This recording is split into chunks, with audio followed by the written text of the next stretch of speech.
최경영의 최강 시사.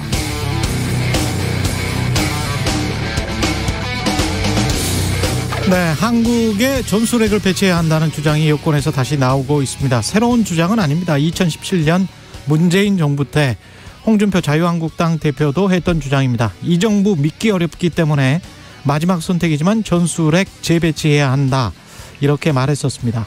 실제 한국에 전술핵도 있었습니다. 1958년부터 91년까지 한때는 최대 950개의 핵탄두가 한국에 있었다고 합니다. 그런데 왜 미국이 이 핵무기들을 철수시켰나? 91년 아버지 부시가 미국 대통령 할 때 냉전 끝나고 이제 기존 핵무기 보유국들 빼고는 전 세계적 핵 확산 막기 위해서 미국이 결정해서 뺀 겁니다. 결국 이번에도 사실상 결정권은 미국에게 있다는 뜻. 어차피 미국 핵무기니까요. 다른 방법은 없을까요? 한국이 자체적으로 핵무기를 개발하는 방안도 있습니다. 물론 이 역시 미국의 승인이 없으면 불가능한데, 그렇게 되면 우리는 한반도의 비핵화를 완전히 포기하게 되는 것이고, 국제적으로는 핵 비확산 조약 NPT 협정에서 탈퇴하게 되는 것이 되겠죠. 무엇보다 핵무기를 가진다고 해서 한국이 전쟁의 위험에서 완전히 벗어난다? 그건 또 오산입니다. 인도와 파키스탄은 둘 다 핵으로 무장한 뒤에도 재래식 전쟁을 벌였고, 우리도 미국의 전술핵 보호 아래 있었던, 아까 말씀드렸죠, 58년부터 91년까지 북한의 판문점 도끼 만행 사건 기억나시죠? 김신조 일당이 청와대를 습격하기도 했습니다. 또 핵무기를 보유하면 핵전쟁의 위험은 줄어들지만 국지전, 재래전의 위험은 오히려 증가할 수 있다는 안정, 불안정의 역설론도 국제정치학의 주요 이론이라는 것 잊지 말아야겠습니다.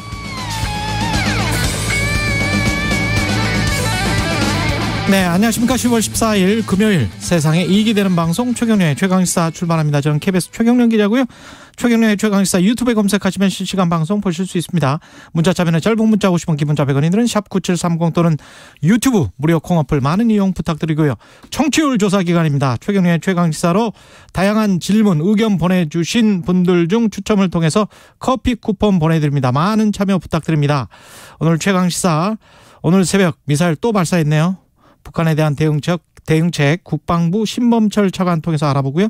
장성철 소장과 장윤선 정치 전문가가 벌이는 장장 토크, 그리고 김경일 교수의 뉴스는 쉽니다. 3부에서는 아티스트 김창완 씨도 만나보겠습니다.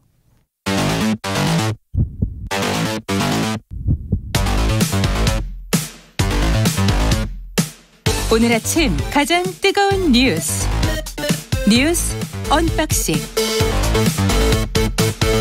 자, 뉴스 언박싱 시작하겠습니다. 민김 토크 민동기 기자, 김민아 평론가 나와 있습니다. 안녕하십니까? 안녕하세요. 어제 청취자 6517님, 내일 김민아 평론가 생일이에요. 오늘 생일 맞으시죠? 오늘입니다. 네. 예. 아이고.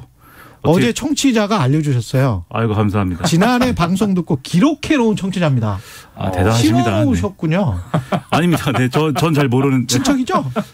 모르겠습니다. 네. 예. 친척, 그럴 만한 친척은 없는데 오히려 해야 됩니다. 친척보다 가까운 청취자이네요. 네, 감사합니다. 네. 대단한 팬이십니다.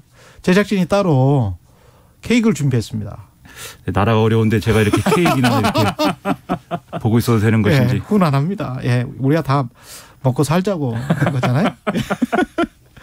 북한이 그런데 좀 안 좋은 소식들이 계속 들리네요. 새벽에 탄도미사일 한 발을 발사했습니다. 오늘 새벽 1시 49분쯤에 북한 평양 순안 일대에서 동해상으로 단거리 탄도미사일 한 발을 발사를 했습니다. 우리 군 당국이 이걸 포착을 했는데요. 그 전에 북한 군용기 한 10여 대가 어젯밤 10시 30분쯤부터 오늘 새벽 0시 20분쯤까지 한반도 동쪽과 서쪽의 9.19 군사합의상 비행금지구역 근처까지 내려왔다가 또 북상하는 그런 사건이 또 있었습니다. 북한 공군기들의 무력 시위는 이번이 세 번째인데요. 다만 좀 차이점이 있는 게 지난 두 번까지는 이 군사합의상 비행금지구역 근처까지는 안 왔거든요. 근데 이번에는 바로 비행 금지 구역 바로 앞까지 비행을 해서 긴장을 좀 조성했다는 게 좀 다른 점입니다. 우리 공군이 F-35A를 포함한 공중 전력을 긴급 출격을 해서 대응 태세를 유지를 하고 있습니다. 그러니까 탄도미사일 또 쏘고 어제도 이제 순항미사일을 또 쐈습니다. 이 순항미사일에 대해서는 이제 또 군이 사전에 이제 어제도 쐈다는 이제 보도가 나왔죠. 그래서 예. 군이 이제 밝히지 않은 내용이었는데 순항미사일 쐈다고 그래서 이것을 뭐 탐지한 것이냐 아니냐에 대한 논란도 있고 그러니까 아주 다종다양한 어떤 그런 미사일들을 다양한 시각에 다양한 방식으로 지금 쏘고 있는 겁니다.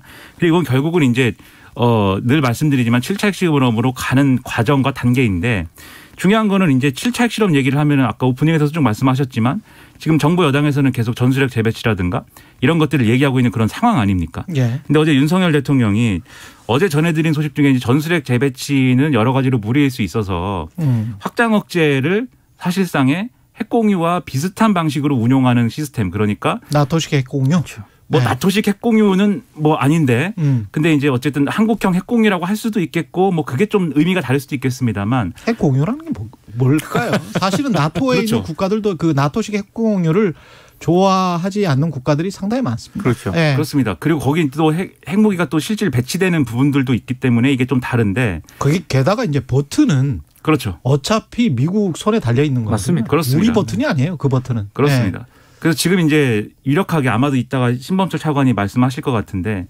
유력하게 얘기하는 게 이제 미국의 핵자산 그러니까는 핵항모라든지 핵잠수함 SLBM 탑재하는 핵잠수함이라든지 이런 게 상시 배치되고 이 한반도 주변 해역에 괌이라든가 이런데 예. 그리고 이제 이게 순환 배치되는 이런 방안에 대해서 유력하게 보고 있는 것 같아요. 그리고 최근에 이제 여당이 목소리를 높였던 이런 전술핵 재배치라든가 이런 것들도 이런 맥락에 있는 거 아니냐는 해석이 나오는데 문제는 뭐냐면 오늘 동아일보가 보도를 한 내용을 보면은 이런 내용이 있습니다. 비용 문제가 큰 걸림돌이 될 수 있다. 그럼요. 그래서 미국의 경우에 이 항공모함 전단 한 개 새로 꾸리는데 한 20조 원 이상으로 들 것으로 이제 분석이 되는데. 그걸 상시 배치를 한다는 거는 핵잠이 한국에 계속 있으면 그 돈은 우리가 지불해야 되는 거잖아요. 그것이 요구를 이제 하겠죠. 협의의 사항이 될 수도 있다는 거죠. 그래서 예를 들면은 트럼프 행정부 같은 경우에는 우리 이 분담금 협상할 때 우리한테 이 전략자산 전개 비용 부담하라고 공개적으로 요구를 하기도 했고 그리고 사실 이 전략자산을 상시 또는 순환 배치를 공식 요구한 사례가 박근혜 정부 때 실제로 우리가 요구한 사례가 있었는데 예. 그때도 사실 이 버락 오바마 행정부가 국방비 부담을 들어서 난색을 표했고 그게 실제로는 당시에 한미 간에 공동 성명을 낸 초안에는 포함이 됐다가 이 국방부 장관이 이걸 거부해서 무산이 됐다라는 거거든요. 그러니까 네. 이런 걸 종합을 해보면은 사실 이 지금 대통령실이 유력하게 보고 있는 방안에 대해서도 이게 될지 안 될지 그리고 그 협상 전략에 있어서는 어려운 점들이 있는 겁니다. 또 한 가지는 이렇게 그 상시 배치 24시간 설사 24시간 배치가 된다고 하더라도 북한이 미사일을 안 쏠 건가 도발을 안 할 건가 그건 제가 아까 말씀드린 것처럼 우리가 58년부터 91년까지 미국이 전술핵 배치를 950개 최대 950개 했을 네. 때도 북한이 계속 도발했었거든요. 근데 지금은 안 할까? 그러니까 계속해서 나오는 얘기가 그 실효성이 있는 것이냐. 예. 그 문제가 항모가 계속 나오는 있다고 거죠. 해도 안 할까? 로널드 레이건이 왔었잖아요.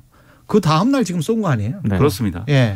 그래서 말씀하신 대로 실효성이나 이런 것에 의문이기도 하고 그리고 이게 사실 그러면은 왜 여당은 이 전술핵 재배치를 얘기하는데 대통령실은 이 정도 확장 억제에 기반한 어떤 그러한 어떤 억제 강화를 요구하는 이 간극은 뭐냐. 여기에 대해서도 해석이 많이 나오거든요.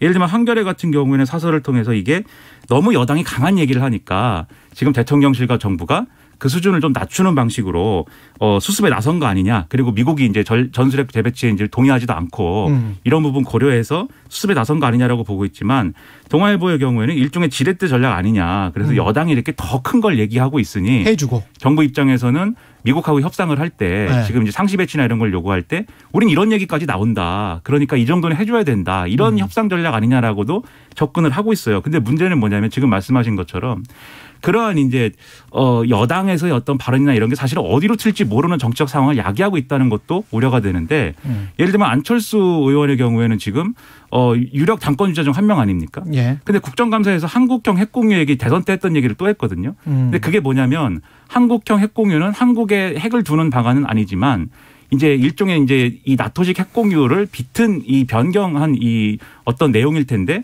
여기서 좀 우려가 되는 거는 아시아판에 나토가 같은 개념을 만들어서 그러한 국가들끼리도 핵을 공유할 수 있도록 하자라는 아이디어를 얘기를 했어요. 무슨 얘기냐면 여기 일본, 호주가 들어가는 겁니다. 예. 그럼 제가 볼 때는 이 방안을 얘기를 하기 시작하면 이게 사실은 일본 내에서도 우리도 핵 공유에 참여해야 되는 거 아니냐라는 얘기가 이전에 나온 바 있거든요. 그렇죠. 그러니까 이게 계속 핵 도미노처럼 이 다른 국가들의 어떤 핵 논의를 불러일으키는 연쇄 반응을 일으킬 수도 있는 것이고 전반적으로 동아시아의 군사 이 어떤 뭐랄까요 대응 좀 서로 부딪히고 있는 이런 상황들의 수준이 계속 강화되고 올라가는 거여서 이런 상황에서는 정말 어떤 일이 일어날지 모르는 것인데 그 핵폭탄은 최종적으로 누구에게 향할 것이냐 뭐 미국 같은 경우는 사실 북한보다는 중국을 더 겨냥하고 있는 거 아니에요? 그렇죠.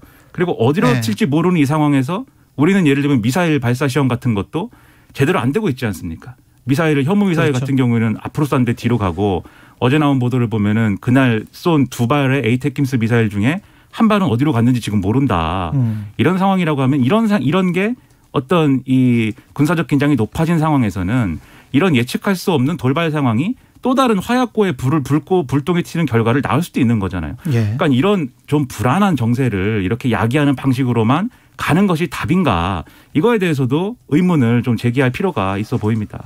어제 한 방송에서 우크라이나 국민이 인터뷰를 하는데 우리는 러시아가 핵을 공격할 거라고 생각하지는 않는다. 핵 무기가 무서운 게 아니고 그 무자비한 미사일이 더 무섭다. 이야기를 했거든요. 근데 마찬가지로 제가 오프닝에도 말씀드렸지만 핵무기를 가지고 있다고 해서 국지전이나 재래전이 안 일어나는 게 아니거든요. 끊임없이 일어났었고 여기에서 한반도에서 어떤 마찬가지로 재래전이 일어나면 그 피해는 우리가 온통 다 뒤집어 쓰는 겁니다. 그래서 대화를 전혀 배제하는 듯한 그런 지금 모드로 가는 거는 굉장히 우려스럽습니다. 다른 방안은 없는지 정부가 그런 방안들은 열심히 고민을 안 하고 있는지 그런 걸 좀 묻고 싶고요. 이따 심범철 차관한테도 한번 물어보겠습니다. 근데 국방부 차관이라서 어떤 대답을 할지는 모르겠고요. 미국은 제가 아까 중국 말씀드렸습니다마는 미국의 새 안보 전략 때문에 이게 완전히 이제 중국을 그 유일한 경쟁자, 지정학적 도전 이렇게 이야기를 했습니다. 그러니까 이게 우리 입장에서도 좀 들여다봐야 할 대목이 좀 몇 가지 있는데요. 예. 조 바이든 미국 정부가 중국을 탈냉전 시대 이후에 세계 질서를 재편할 의도와 힘을 가진 유일한 경쟁자 이렇게 예. 이제 규정을 했고 가장 결정적인 지정학적 도전으로 규정을 했습니다. 그러니까 이른바 새 국가안보 전략에서 이같이 이제 언급을 한 거고요. 특히 미국 내 반도체 등 핵심 기술 투자를 발판으로 안보 정책 차원에서 메이드 인 아메리카 기조를 이어갈 것을 분명히 했는데 왜 이러느냐. 중국과의 전략 경쟁에서 승리하겠다는 그런 전략 차원에서 이걸 언급을 해서 또 눈길을 끌고 있고요. 이게 48조 분량의 그 보고서인데 백악관이 또 이런 언급을 했습니다. 미국이 원하는 세계를 가로막는 도전으로 수정주의적 외교 정책을 표방하는 권위주의적 지배체제를 가진 국가를 언급을 했는데 바로 그 뒤에 중국을 콕 집어서 거명을 했습니다. 그러니까 거의 대부분 중국과 어떤 중국을 겨냥한 듯한 그런 보고서라고 생각을 해도 될 것 같고요. 예. 특히 러시아에 대해서도 언급을 했는데 러시아 같은 경우에는 자유롭고 열린 국제체제에 대한 즉각적인 위협이다 이렇게 규정을 하기는 했습니다만 러시아는 중국과 같은 광범위한 분야의 역량은 결여돼 있다. 또 이렇게 평가를 했습니다. 그러니까 이제 중국에 비해서는 러시아는 그렇게 또 그렇게 위협적인 요인으로 평가를 하지 않는 듯한 분위기였고 핵은 더 많이 가지고 있는데 그렇습니다. 예. 예. 중국이 굉장히 좀 위협하고 있다는 그런 평가를 하고 있는 것 같고 북한에 대해서도 살짝 언급을 했었는데요. 예. 사실 트럼프 행정부의 NSS에서는 북한이 17번 언급이 됐었는데 이번에 3번 정도 언급이 됐거든요. 예. 다만 북핵 위협 대응을 위해서 확장 억제 강화라든가 한반도의 완전한 비핵화 진전을 위한 외교를 추구하겠다라고 언급을 했거든요. 그러니까 이것은 확장 억제 강화. 예, 그러니까 우리가 지금 우리 내부에서 지금 여권 일각에서 전술핵 재배치를 해야 된다라고 주장을 하고 있는데 미국의 전략은 아닌데요. 미국의 전략은 한반도의 완전한 비핵화를 외교 목표로 명시를 했기 때문에 우리랑 분위기가 상당히 좀 다릅니다. 거리를 뒀다라는 평가도 나오고 있습니다. 그러니까 이 문제가 이제 시사하는 바는 뭐냐면 우리가 외교안보적으로 그렇고 경제적으로도 그렇고 지금까지도 일부 그랬습니다만 어쨌든 우리가 당사자로서 사실은 주도권을 쥐고 이게 한미일 훈련을 하더라도 군사훈련을 하더라도 우리가 주도하는 훈련이어야 되지 않습니까? 그래서 우리가 그 수위라든가 그렇죠. 어떤 방향이라든가 이런 걸 결정할 수 있어야 되고 북한의 미사일 대응에 대해서도 마찬가지인 것인데 이게 결국은 미국의 전략자산에 어떤 오는 것을 요구를 하든 또는 경제 문제에 있어서 반도체와 관련된 수출 통제에 대한 뭐 예외를 요청을 하든 뭘 하든 미국의 대중국 전략에 종속되는 방식으로 다뤄질 가능성이 지금은 상당히 높아져 있고 그렇죠. 앞으로는 더 그럴 것이다. 이걸 보여주는 것이어서 예. 이 뭔가 우리 문제에 대해서는 우리 주도권을 찾을 수 있는 외교 전략의 섬세한 이런 내용들이 필요한데 그런 고민을 앞으로 더 강화해야 된다라는 걸 보여주는 얘기입니다. 이게. 예, 감사원 뉴스. 예, 서해 공무원 피살 사건과 관련해서 문재인 정부 당시 청와대 국가안보실 관계자 20명 수사를 검찰에 요청했습니다. 네, 이 20명에는 서훈 전 청와대 국가안보실장하고요. 박지원 전 국정원장, 서욱 전 국방부 장관 등이 포함이 됐습니다. 예. 그리고 감사 결과에는 문재인 정부 국가안보실, 국방부, 해경 등이 이 공무원 실종 직후에 초동 조치에 미입했다. 그리고 이 공무원 이모 씨가 북한군의 총격에 의해 사망했다는 그런 내용이 담겼고요. 월북을 단정할 수 없는 월북 의사표명 첩보와 부정확한 정보를 가지고 자진 월북을 속단했다. 이렇게 또 판단을 했습니다. 그리고 감사원에 따르면 국가안보실은 이 공무원 이 씨가 북한군에 의해 피살 소각됐다는 사실을 인지하고도 문재인 전 대통령에게 이 사실을 제외한 채 보고를 했다고 판단을 했고 해경은 이 씨를 월북으로 속단하고 불필요하게 사생활 정보를 공개를 했다. 그리고 국방부는 60건의 군첩보 관련 보고서를 삭제하고 공무원 이 씨 피살 사실을 숨겼다라고 이제 감사원이 이렇게 판단을 했습니다. 그 월북이 아니었다? 월북이 아니었다라고 확실하게 판단을 한 건 아니고요. 예. 월북이라고 판단할 만한, 그러니까 너무 속단을 했다. 아마 이런 차원으로 보입니다. 그러니까 월북에 대한 어떤 판단 자체는 상당히 많은 인력을 투입했는데도 불구하고 자진 월북 여부는 밝혀내지 못했습니다. 이 부분이 진실은 감사원도 잘 모르겠다. 그런 그러나 얘기입니다. 월북을 속단했다. 그게 문제다. 이게 감사원이 내놓은 보도자료에 그동안에 밝혀진 내용이나 이런 것들을 좀 살을 붙여가지고 해석을 해보면 감사원의 취지는 이런 얘기예요.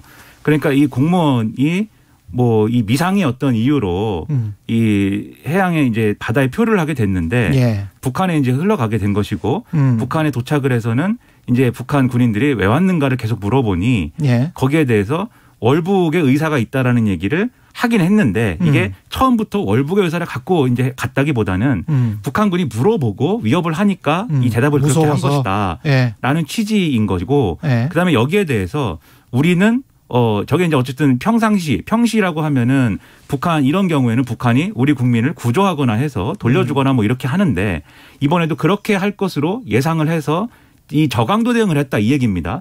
그런데 실제로는 그 당시에 김정은 위원장이 코로나19 문제나 이런 것들 때문에 이 국경에서 누가 들어오려고 하면은 사살해라라는 지시를 내린 거였고 그것에 의거해서 이 비극이 벌어진 측면이 있는데 여기에 대해서 이 비극이 벌어질 때까지 안이하게 대응하다가 이 비극이 벌어지고 나서 이러한 책임 소재나 이런 것들을 축소 은폐하기 위하여 보고서 삭제나 여러 가지를 한 것이다. 그것이 의도적인 것이다. 예. 이게 이제 감사원 보도자료의 핵심 취지예요. 예. 만약에 그런 거라고 하면은 우리가 안이하게 대응한 것이고 후속 조치를 제대로 못한 것이기 때문에 책임을 물어야 될 부분은 분명히 물어야 되겠죠. 다만 그러한 사실이 정말 이견의 여지 없이 또 이렇게 밝혀지기 위해서는 이게 정치적 논란이 없어야 되는데 이 보도자료를 어제 이 밤에 이렇게 낸 거에 대해서도 사실은 정치적 의도나 이런 것들이 논란이 지금 실제로 되고 있습니다. 예. 왜냐하면 이게 예를 들면 고발을 직접 하는 것은 감사의 의결이 필요하지만 이렇게 뭔가 증거인멸이 우려되거나 할 때 수사 요청하는 거는 감사의 의결 없이도 할 수 있다라고는 하지만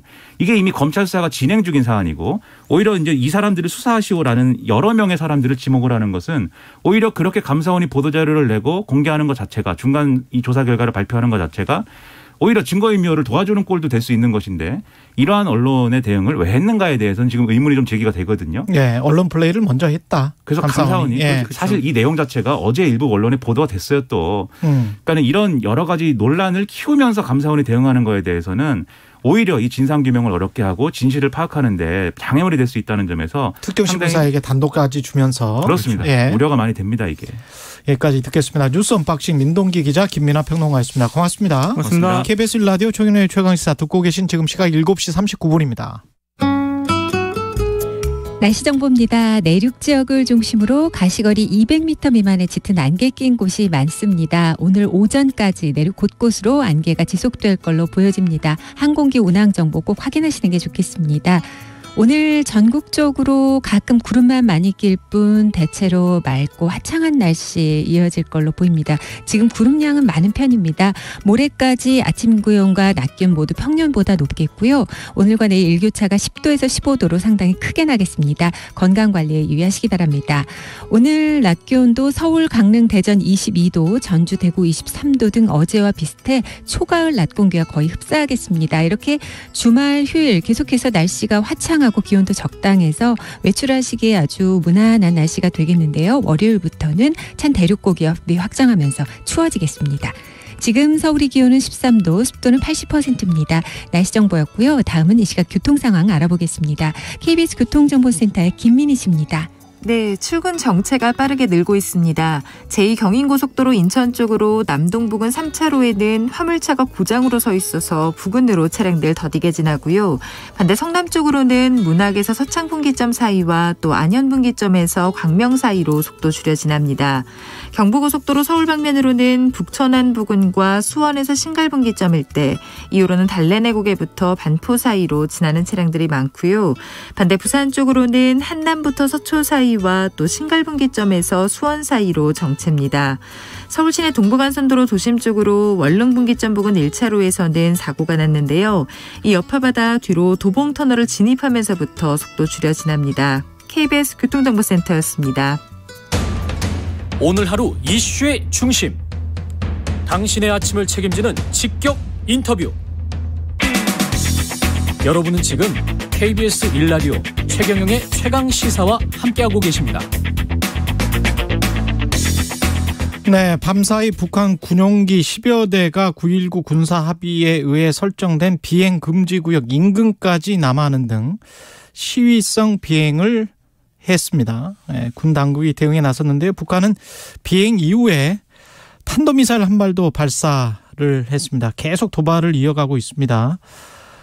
우리나라는 지금 전술핵 재배치 문제가 전국의 화두로 떠올랐습니다. 국방부의 신범철 차관 연결돼 있습니다. 안녕하세요. 예, 안녕하세요. 예, 고생 많으십니다.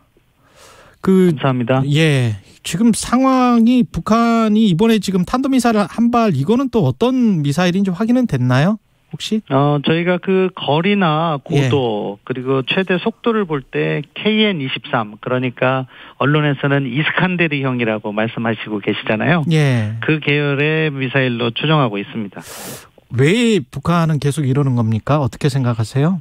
뭐 대전략이 있고 소전략이 있다고 봐요. 대전략 차원에서는 사실상의 핵보유국 지위를 인정받기 위해서 북한을 놔둬라. 우리는 그냥 핵기반로 간다. 이 메시지를 강력하게 던지는 거죠. 절대 핵 포기 못한다. 못한다. 그렇습니다. 그리고 소전략 차원에서는 지금 단기적으로 긴장을 고도화함으로써 해서 결국 긴장을 조성해서 목적을 달성하려는 그런 취지가 아닐까. 그렇기 때문에 이달 초만 해도 미사일 도발 쪽에 방점을 두다가 지금은 공군 또는 방사포 사격 이런 부분을 강화하고 있는 거로 보이고 있습니다. 근데 지난번에 10일에 저수지에서 발사한 것, 미사일 발사한 것도 그렇고 ICBM도 그렇고 김종대 전 의원 이야기는 사실상 그거를 요격할 수 있는 방법이 이렇게 되면 없다, 이렇게 이야기를 하는데 어떻게 보세요? 특히 저수지 발사 같은 경우는 우리 군에서 알지 못했던 겁니까? 예, 저수지에서 발사했는지 정확히 파악하지는 못했다는 부분은 저희가 인정할 수밖에 없는데요. 예. 그런데 SLBM이 위력적이기 위해서는요. 네. 우리가 지켜보는 북쪽이 아니라 잠수함을 통해서 동쪽이나 남쪽, 우리의 레이더가 향하지 않은 쪽에서 날아올 때 진정한 위험이 있는 거거든요. 그런데 그것을 북쪽에 있는 호수에서 했다는 것은 우리가 킬체인이 작동하기에는 제한적인 부분이 있었을 수도 있겠지만 우리의 미사일 레이더에 다 잡혀요. 그렇기 때문에 그렇게 위협적이진 않은 거예요. 그래서 저희가 분석하기로는 역으로 지금 북한이 킬체인을 의식해서 회피하려는 모습을 보여주고 있다는 측면이 있고 다른 한편으로는 이 SLBM이 진전이 더딘 것 같아요. SLBM의 진전이 더디다. 그래서 잠수함에서 이것을 발사했을 때 정말로 그 위협이 되는 건데 이것을 잠수함에서 발사 실험을 하지 못하고 호수로 끌고 와서 북한 내륙에서 발사했다는 것은 다른 각도에서는 SLBM의 진전이 더디지 않느냐 하는 여러 분석도 가능해서 저희가 면밀하게 지금 살펴보고 있습니다. 그나마 다행이긴 한데 그래도 우리 대응할 때 지난번에 강릉 사실 미사일이 이게 오발 사고가 나버린 거지 않습니까? 이게 원인 파악은 다 됐습니까? 지금 하는 중이고요. 먼저 이 낙탄 사고와 관련해서는 국방 분야에 종사하는 사람으로서 죄송하다는 말씀을 먼저 드리고 시작을 하고 싶습니다. 국민들께 심려를 끼쳐드리면 안 되는데 저희가 앞으로 더 노력해서 이러한 일이 재발하지 않도록 하겠고요. 이 사고의 원인은 저희가 국방과학연구소와 방사청과 각 군에서 참여를 해서 지금 조사를 하고 있습니다. 조사는 전범위가 될 것이고요. 그래서 이게 2020년 전후로 이것이 전력화되었는데 그 과정에서 검수 조치는 철저히 했는지 또 이번에 저희가 작전하면서 시험을 하는 과정에서 실수는 없었는지 그런 부분을 모두 들여다보려고 해요. 그래서 국민들께 그 결과를 말씀드리는 기회를 갖도록 하겠습니다.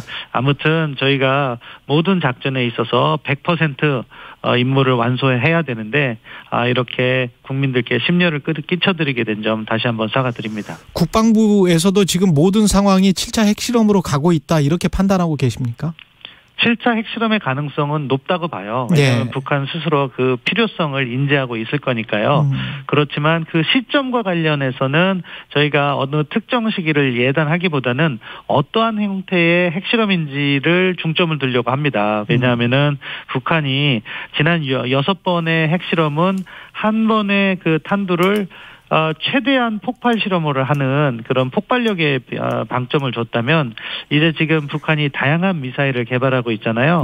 그러한 미사일에 탑재할 수 있는 전술핵을 개발하지 않을까 하는 부분도 저희가 지켜보고 있고요.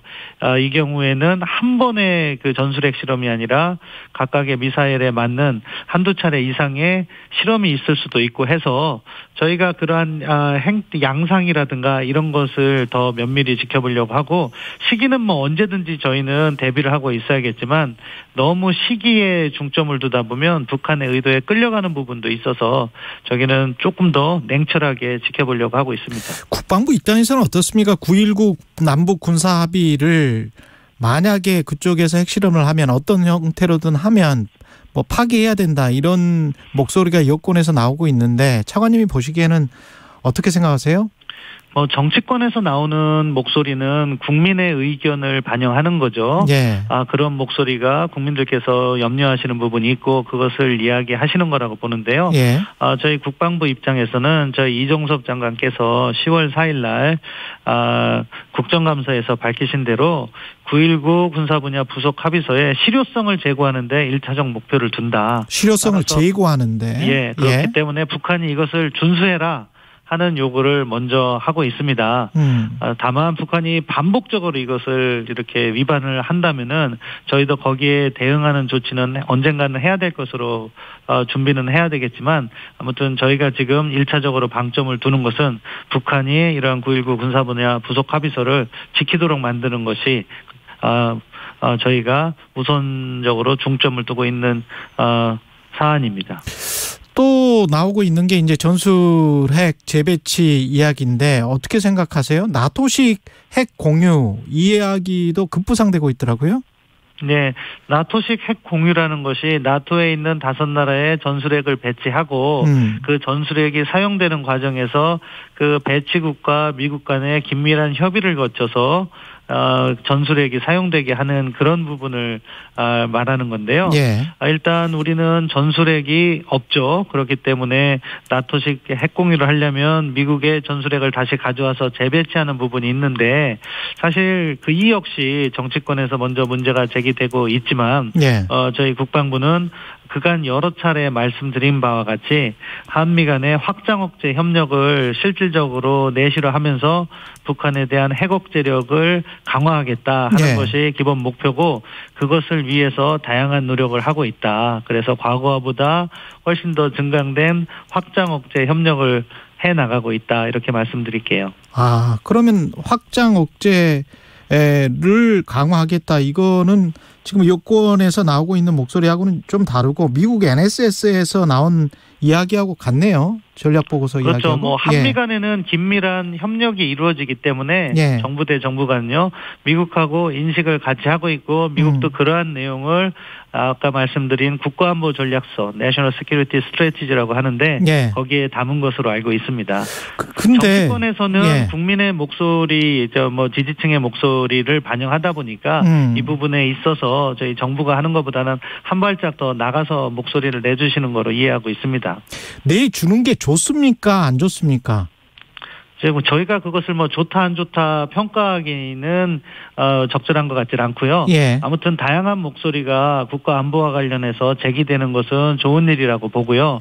그러한 다양한 여론을 수렴해서 정책이 발전할 수 있도록 하는 것이 정부의 역할이 아닐까 싶습니다. 반대로 북한이 7차든 8차든 핵실험을 하더라도 남북 군사합의를 파기해서는 안 된다. 임동원 전 통일부 장관이 그렇게 말씀하셨는데 그 부분에 관해서는 어떻게 생각하세요? 파기해선 된다 안 된다라기보다는 제가 앞서 말씀드린 것처럼 실효성을 높이는 노력을 계속해서 해나가야 되는 거죠.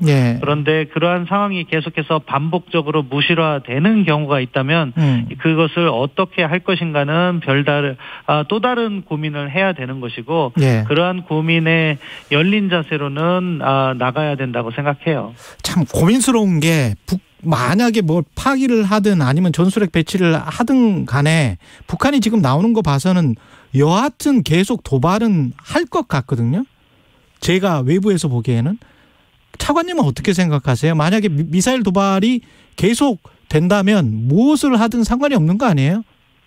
북한이 그러한 어떻게 하면 일방 통행을 하고 있는 거죠. 지금도 증강에 그런 경우에 지금 당장 단기적으로 볼 때 이것에 대응하는 길은 제한적인 건 저도 공감을 합니다. 그렇지만 이게 외교 안보라는 것은요. 스냅샷 어느 한 순간을 지켜보기보다는 플로우 개념으로 조금 중장기적인 흐름을 볼 필요가 있는 것이고 북한이 지금은 이러한 도발을 조금 더 부담 없이 할 수 있는 것은 미중 전략 경쟁으로 인해서 북한이 특정한 도발을 하더라도 중국이 그것에 대해서 특정한 압박을 가하지 않는 모습을 볼 수 있거든요. 이것은 단기적인 요인이에요. 그렇지만 미중 관계의 흐름이 또 변화할 수도 있는 것이고 그 과정에서 북한이 도발을 하지 않는 것을 중국이나 러시아도 실질적으로 원하고 있기 때문에 그러한 환경이 조성될 경우에는 북한은 지금 단기적으로는 자신들의 목적을 달성하는 것처럼 보일 수 있겠지만 5년 뒤, 10년 뒤에 그러한 환경은 다시 북한의 목을 잴 수 있는 그런 것으로 또 변화될 수 있기 때문에요. 중요한 것은 우리가 어떠한 방향성을 가지고 이 문제를 풀어갈 것인가 그 부분이 중요하다고 보고 북한이 단기적으로 미사일 도발이라든가 여러 가지 자극적 행위를 한다 하더라도 우리는 북한 비핵화는 일관된 목적을 가지고 동시에 억제력을 강화하는 일관된 정책을 추진하는 것이 바람직하다고 봅니다. 지금 말씀을 들어보면 임동원 전 장관이 했던 이야기랑 좀 비슷한 것 같아서 마지막으로 이걸 지금 중단시킬 수 있는 게 7차, 8차 핵실험을 한다고 하더라도 미국이 북한과의 적대 관계를 해소하는 것 말고는 다른 방법이 없다. 여기서 해답을 찾아야 한다. 이런 주장에 관해서는 어떻게 생각하시는지요? 딱 반대로 말씀드릴게요. 북한이 사실 미국과의 적대 관계를 해소하려는 의지가 있어야 돼요. 사실 지금 미국이나 우리 대한민국 정부는 북한에게 대화를 제의하고 있어요. 그 대화는 조건 없는 대화, 만나서 현안을 풀자는 거죠. 그런데 북한이 사실은 조건 있는 대화, 그러니까 위협이 해소되고 체제가 보장돼야지 대화를 할 수 있다는 취지인데 그거는 결국 궁극적으로 핵을 인정해야지 대화를 하겠다는 그런 취지이기 때문에 우리가 북한 비핵화, 한반도 비핵화라는 관점에서 볼 때 지금 북한의 요구사항이 지나치다. 그런 것은 결국 국제 정세를 다시 조정함으로써 북한을 비핵화 협상의 테이블로 갖고 오는 것이 대한민국의 국익에 부합한다. 이렇게 말씀드릴게요. 좋습니다. 국방부 신범철 차관이었습니다. 고맙습니다. 감사합니다. KBS 1라디오 최경영의 최강시사 1부는 여기까지였습니다.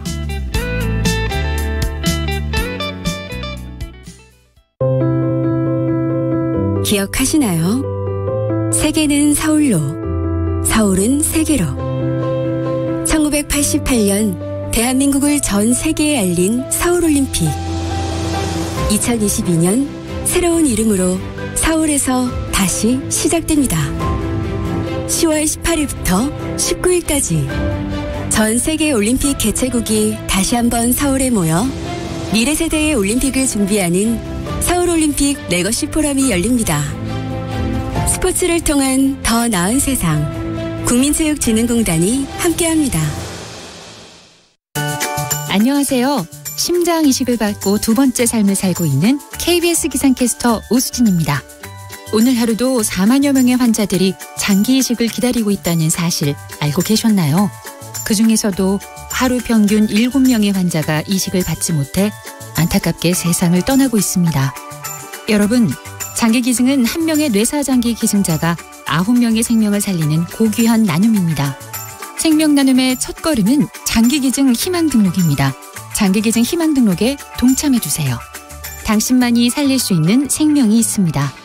이 캠페인은 보건복지부와 함께합니다.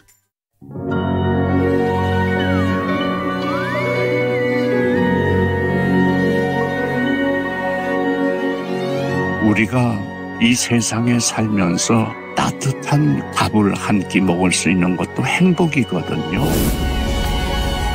2022 KBS 연중기획 기억을 기록하다. 저는 토마스의 집 원장 김종국 신부입니다. 토마스의 집은 정말 어렵고 힘든 사람들이 와서 한 끼를 사랑의 밥을 먹는 곳으로 참 10년 동안에 조건 없이 올 수 있는 모든 분들은 다 저희들이 밥을 무료로 해드리고 있습니다. 오는 사람들이 거의 다가 삶에 힘든 분들이라고 표현하면 좋겠고요. 코로나 전에는 450에서 500명이 왔었는데요. 코로나 이후에서는 280명 정도 오고 있습니다. 직장을 그만둔 분들이 있고요. 가정에서 직장 그만뒀다는 말 안 하고 여기 와가서 식사를 한 끼 잡수시고 나중에 가실 때는 하시는 말씀이 지금은 제가 아주 힘들지만은 이런 도움을 받았기 때문에 저도 이것을 갚아드리겠습니다 하면서 떠나는 사랑도 볼 수가 있습니다.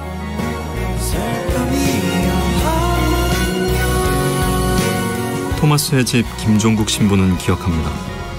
30년을 한결같이 점심을 무료로 나누어온 토마스의 집. 힘들고 배고픈 사람들은 4시간 전부터 줄을 서기 시작합니다. 사계절 내내 끝도 없이 이어지는 발길들. 토마스의 집은 갈 곳 없는 이들을 위한 또 하나의 집입니다. 당신과 대한민국의 기억, KBS가 기록합니다.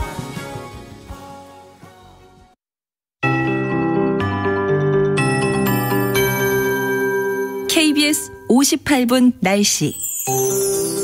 복사냉각 효과로 복사 안개가 자주 발생하고 있습니다. 전국 대부분 지역에 짙게 혹은 옅게 깔려 있는데요. 짙은 곳은 가시거리 200m 안팎으로 좁혀져 있습니다. 이천과 용인, 보성, 거창, 장수 등을 둘 수 있는데요. 오전까지 지속되겠습니다. 항공기 운항 정보 확인하시고 교통 안전에도 유의하셔야겠습니다. 오늘 고기압의 가장자리에 들면서 가끔 구름 많이 끼는 날씨 되겠습니다. 낮은 구름은 아니고요. 높은 구름이라 양이 많더라도 대체로 화창한 날씨가 되겠습니다. 일교차가 상당히 크겠습니다. 내일까지 일교차 10에서 15도 안팎으로 큽니다. 한 가지 이상으로 버티기에는 낮과 밤의 기온차가 커서 옷차림에 유의하셔야겠습니다. 오늘 낮 최고 기온 서울과 강릉, 대전 22도, 전주, 대구 23도 등 어제와 비슷하겠습니다. 이렇게 모레까지는 아침과 낮 기온 모두 예년 기온을 웃돌겠습니다. 내일도 서울의 아침 최저 기온이 13도, 낮 최고 기온은 24도로 오히려 기온이 더 오르겠습니다. 월요일부터는 찬 대륙 고기압이 확장해 오면서 추워질 전망입니다. 그리고 다음 주말경에는 설악산에 단풍 절정을 맞을 것으로 예측되고 있습니다. 지금 서울의 기온은 13.7도입니다. 강혜종입니다.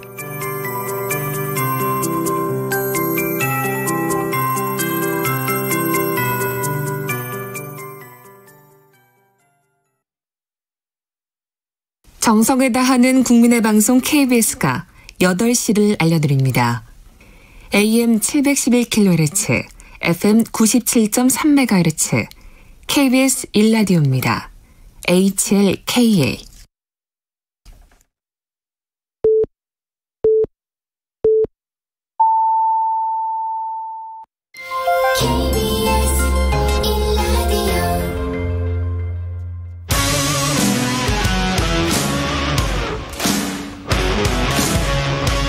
오늘 하루 이슈의 중심 최경영의 최강시사.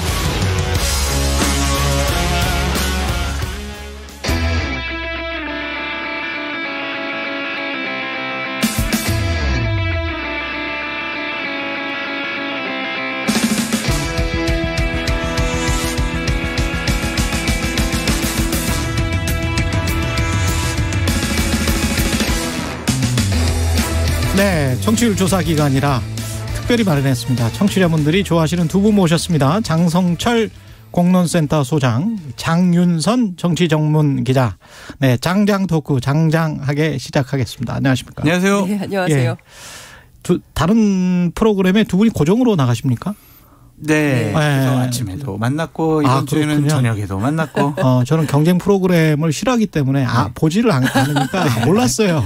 네. 그렇군요. 거기에서 안 한 내용들 위주로 오늘 풀어주실 거죠? 네. 네. 저는 또 이제 기자 출신이고 장윤선 그 평론가도 사실은 정치 전문 기자시기 때문에, 그리고 장성철 소장님은 사실은 취재를 해갖고 오시는 분이에요. 그래서 두 분 다 취재를 해서 지금 현재 여권의 상황, 대통령실의 상황, 그리고 뭔가 지금 그러면 앞으로 어떻게 가야 되지? 그런 어떤 해법 위주로 오늘은 정말 진지하게 그러나 재미있는 토크를 한번 생각을 해보겠습니다. 제가 정말 장 기자님하고 몇 번 방송을 같이 하는데 정말 말씀 너무 잘하시고요. 준비도 너무 잘해오셔가지고 항상 긴장하고 있어요. 무슨 말씀을 너무 많이 배워요, 방송하면서. 아니, 저는 장 소장님이 앞서 말씀해 주신 대로 취재하는 평론가세요. 아니, 저보다 훨씬 더 항상 아니에요. A급 정보가 많아요. 제가 서로 간의 삽바 싸움이 치열합니다. 윤석열 대통령이 저출산 고령 사회위원회 부위원장, 위원장은 대통령이죠, 여기가. 나경원 전 의원을 내정을 했다는 어젯밤 소식. 이거는 나경원 전 의원은 당대표 출마하지 않는다, 이건가요? 그렇게 봐야 됩니다. 이제 부총리급이에요. 그래서 대통령이 위원장이고 나경원 전 의원이 이제 부위원장, 그리고 7개 장관이 나경원 부위원장 밑에 있어요. 그래서 부총리급으로 상당히 좀 예우와 대우를 해준 것이 아니냐라는 거고, 이것이 발표되자마자 제가 나경원 의원의 여러 가지 상황을 제일 잘하는 분하고 통화를 했어요. 그래서 제 첫 마디가 그럼 당대표 안 나가시나? 그랬더니 안 나가십니다. 딱 그러더라고요. 그래서 부총리니까. 그래서 일단은 부총리가 당대표 나가면 안 되지. 이 일에 아주 열중하실 것 같습니다. 비슷한 생각이세요? 아니 이제 정리가 된 거라고 봐야 되겠죠. 정리가 됐다. 사실은 그 전까지는 나경원, 김기현 두 분이 가장 유력했어요? 유력했다기보다 두 분의 단일화를 해야. 예컨대 지금 어쨌든 여론조사상 여러분들이 나오지만 그 중에서 가장 유력한 후보가 유승민 후보. 물론 이제 보수 지층으로 하면은 나경원 전 의원이지만 그렇지만 이제 어쨌든 지금 선거라는 건 잘 모르기 때문에 나갔을 때 후보 단일화가 되지 않으면 상당히 어려워질 수 있다. 그래서 나경원, 김기현, 나경원의 단일화가 무엇보다 중요하다. 소위 이제 윤핵관 이렇게 대통령께서 바라시는 그 류의 입장에서 보자면요. 그런데 이제 나경원 전 의원이 이렇게 정리가 됐으니까 김기현 의원 측에서는 자, 그러면 이제 나의 시대가 왔다, 이렇게 생각을 하는데, 어제 제가 최강시사 오늘하고 국민의힘 의원들 취재를 좀 했는데요.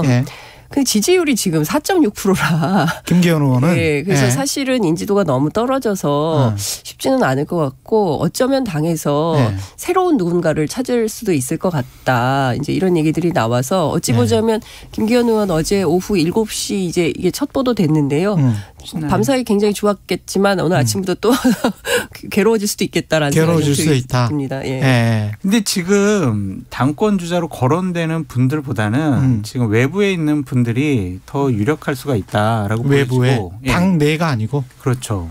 그리고 전당대회 시점도 상당히 중요한 것 같아요. 전당대회 시점. 내년 1월, 2월 예년 연초에 하느냐 예. 아니면 3월 이후에 하느냐 그거에 따라서 전당대회에 투입되는 후보군이 달라질 수가 있다라고 보여집니다. 자, 지금 당 밖의 사람은 내각에 있는 사람을 의미하는 것 같은데 그렇죠. 이야기하기 전에 개봉박도 하기 전에 네. 유승민은 안 됩니까? 절대 안 됩니까? 윤석열 대통령의 예. 가장 큰 전당대회를 바라보는 가장 큰 두 가지 원칙이 있어요. 예. 하나, 유승민 전 대표는 절대로 안 된다. 아, 그렇습니다. 두 번째, 예. 대권 주자는 안 된다. 당권도 안 되고 대권도 안 된다? 아니 당권이 아니라 예. 대권 주자는 예. 다음번 당대표가 되면 안 된다. 아, 두 원칙이. 그렇죠. 큰 원칙 하에 지금 구도를 짜는 것으로 보여지고 그래서 저희가 뭐 장윤성 기자님하고도 많이 얘기했지만 예. 결국에는 친윤 후보를 단일화시킬 거다. 정리시킬 거다. 예. 그런 얘기를 많이 했었는데 나경원 의원이 어제 이제 단일화 형식으로 해서 정리가 되어 간 거죠. 예. 그런데 대통령께서 현재 국민의힘에 있는 후보들 같은 경우에 상당히 맞듣지 않을 수가 있고 유승민 대표가 전 대표가 당대표가 되는 경우는 어떠한 일 있어도 막을 것 같아요. 왜냐하면 본인이 당 윤핵관들과 함께 당권을 잡아서 2024년 총선 공천에 본인이 원하는 구도대로 사람을 공천을 해서 예. 2027년 대권도 본인 주도하에 다시 한번 정권 재창출을 하겠다라는 의도가 있고 본인이 생각하는 신임하는 믿는 그런 사람들 공천을 많이 해서 정치판을 바꿔버리겠다라는 생각을 갖고 있는데 유승민 대표가 당대표 덜컥 돼봐요. 그러면은 본인의 여러 가지 계획과 구도가 무산되잖아요. 장윤선 기자는 어떻게 생각하세요? 유승민 대표가 되면 대번 뭐 지금 하고 있는 방식대로 대통령을 향해서 각을 세게 세우겠죠. 모든 게 뒤틀립니까? 예, 그러면 윤석열 대통령 입장에서는 여당은 없고 야당 둘과 싸우게 되는 형국이 되는 거예요. 예. 그렇기 때문에 그걸 받을 수가 없고요. 앞서 말씀하신 대로 대통령은 대통령이 원하는 정치를 하고 싶기 때문에 지금 국민의힘에서 활동하고 있는 의원들에 대해서 그닥 맞닥치 않아 한다라는 얘기가 여러 경로를 통해서 들리거든요. 아, 그래요? 네, 그렇기 때문에 네. 이제 뭔가 대통령 스타일에 맞는 새로운 정당을 할 거야. 그러면 거기에 적합한 후보를 고르려고 하는 것이죠. 근데 사실 유승민 전 의원이 뭐 저희들 뭐 다 아시겠지만 뭐 누구 말 듣고 뭐 그렇게 정치하는 분 아니잖아요. 예. 그렇기 때문에 사실 윤석열 대통령 입장에서는 버거운 당대표가 될 수 있죠. 그렇기 때문에 당 내부에서는 쉽지 않다라는 얘기가 벌써부터 많이 나왔습니다. 그러나 출마는 하기는 할까요? 그래서 제가 또 최강시사 또 예. 나오는 김에 예. 유승민 전 대표랑 또 연락을 해봤지 않겠습니까? 아, 그래요. 직접. 네. 그래가지고 대표님, 네. 이것도 밝히면은 유승민 대표님 또. 괜찮아요. 최강시사 좋아하세요. 좋아하세요? 네. 대표님 전당대회 출마하십니까? 라고 제가 문자를 넣었어요. 그랬더니 답이 장 교수는 어떻게 생각하냐? 네. 그렇게 얘기하시길래 제가 당연히 출마하셔야죠. 네. 그랬더니 알았어 고민해볼게. 이제 이런 식의 얘기를 하셨는데 유승민 대표의 어법, 어투를 보면은 지금까지의 저러한 반응은 출마하겠다라는 쪽으로 무게추가 기울어져 있다라고 볼 수가 있는데 이제까지 어법을 보면 예. 근데 유승민 대표가 지금 어제도 보니까 지지율이 상당히 좀 올라가는 형식이더라고요. 그렇죠. 이준석 대표의 지지세가 합쳐지니까 더 올라갔는데 이렇게 되면은 저는 윤핵관들 당에 있는 지도부들이 여러 가지 조치를 취할 것 같아요. 근데 그래서 7대3을 8대2로 지금 바꾼다는 거 아니에요? 뭐 그럴 수도 있고요. 8대1도 나오고 그러니까 룰을 9대1도 바꾼다. 9대1도 나오고 있어요? 아니 그냥 화끈하게 100% 당원조사. 여러 가지 의견들이 있는 것 같아요. 그러면 안 되는 거 아닙니까? 안 되는데 안 되는 일이 지금 국민의힘에서 많이 벌어졌었으니까 당원 당규도 지금까지 되는 일은 아니었잖아요. 당원 당규도 그렇고. 그러니까 룰을 바꿀 수 있다. 아니면 두 번째 유승민 전 대표를 윤리위원회에 회부를 해서 1년 징계를 한다. 왜? 저번에 대통령께서 미국과 순방 가서 했던 얘기들에 대해서 강하게 비판을 했잖아요. 그것에 대해서 윤리위원회에서는 또 어떻게 대통령한테 막말할 수 있냐. 그런 형식으로 해서 징계할 수도 있다. 유승민 전 의원을 키워주는 것 같은데 그렇게 되면. 뭐 정치적으로는 키워주는 셈이 되죠. 예. 그런데 제가 어제 국민의힘 의원 한 번 얘기가 눈에 흙이 들어가도 유승민 전 의원이 대표되는 꼴은 못 볼 걸. 뭐 이제 이런 얘기들이 그렇죠. 나옵니다. 그러니까 사실 뭐 말씀해 주신 대로 어떻게 해서든 유승민 전 의원이 이제 출격하는 거를 막으려고 하겠죠. 근데 사실 그런 얘기도 해요. 주변에서는 지난 경기지사 선거에서 경선에서 그렇게 됐기 때문에 사실상 이번이 마지막일 수 있는데 출마가요? 예, 그래서 혹여라도 당선 가능성이 없다. 그러니까 계산을 굉장히 치밀하게 할 거고 계산했는데 이게 어렵겠다 싶으면 출마 안 할 수도 있다. 이런 얘기도 나오더라고요. 그러니까 저 말도 맞는 것 같고요. 근데 저는 이런 생각이에요. 유승민 전 대표가 2027년 대권에 출마하는 게 최종 목표라면 이번에 전당대회에 나와서 본인의 여러 가지 능력과 당원들에 대한 신임 이런 것들을 확인해 봐야 돼요. 그러니까 예를 들면 본인 여러 가지 오해도 받고 있고 배신자 프레임도 있고 뭐 여러 가지 뭐 그렇죠. 본인을 둘러싼 굴레가 있잖아요. 이런 것들을 자꾸 출마하면서 벗어버리고 씻겨내고 희석시켜야 돼요. 그래야 당원들도 그래 유승민 대표가 배신자가 아니었구나 생각해보니까 박근혜 탄핵을 주도하지 않았구나. 그런 인식을 줘야 2027년 당원들에게 인정을 받을 수 있다. 그래서 저는 실패하더라도 자꾸 도전하시라라는 입장입니다. 근데 실제로 이제 저 얘기가 주변에서도 많이 나오고 앞서 이제 문자 주셨다고 했잖아요. 상당한 진전이에요. 그렇습니까? 유승민 대표 연락 잘 안 되거든요. 그렇죠. 네, 기자들도 딱 그 연락하는 기자들이 몇 명 안 돼요. 손 안에 저희 제작진도 참 힘들어하고 있습니다.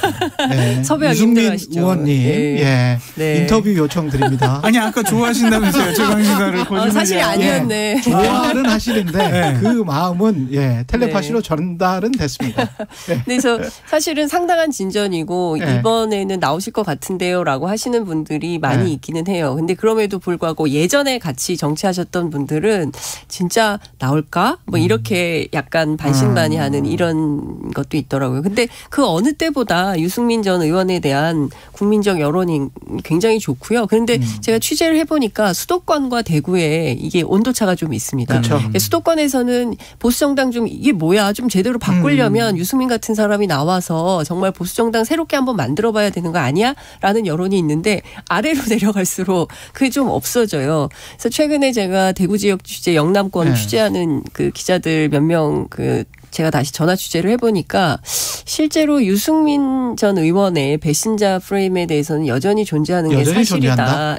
다만 이준석 대표에 대해서는 조금 다른 시선들이 있다. 무슨 얘기냐면 저 친구가 상계동 사람인 줄 알았더니 알고 보니까 우리 영남 사람이었네. 지난번에 이제 가수 선양 가서 선양 가서 이제 가수고 제사 지내고 이게 사진이 굉장히 컸다. 이제 그런 얘기들이 나오더라고요. 그런데 중요한 것은 아직 국민들이 누구에게 마음을 줄 것인지 정확하게 정하지는 않은 것 같아요. 그래서 정진석 비대위원장도 어쨌든 지지세를 결집해야 된다는 생각 때문인지 대구에 가서 막 그런 일종의 최고위원회도 하고 막 이러면서 분위기를 모아가려고 하는 것 같습니다. 지금 원내 혹시 정진석 권성동 과거에 갑자기 잊혀진 네임이 됐습니다만 장제원, 권성동 장제원 그다음에 현재 비대위원장인 정진석 이 세 분은 가능성 없습니까?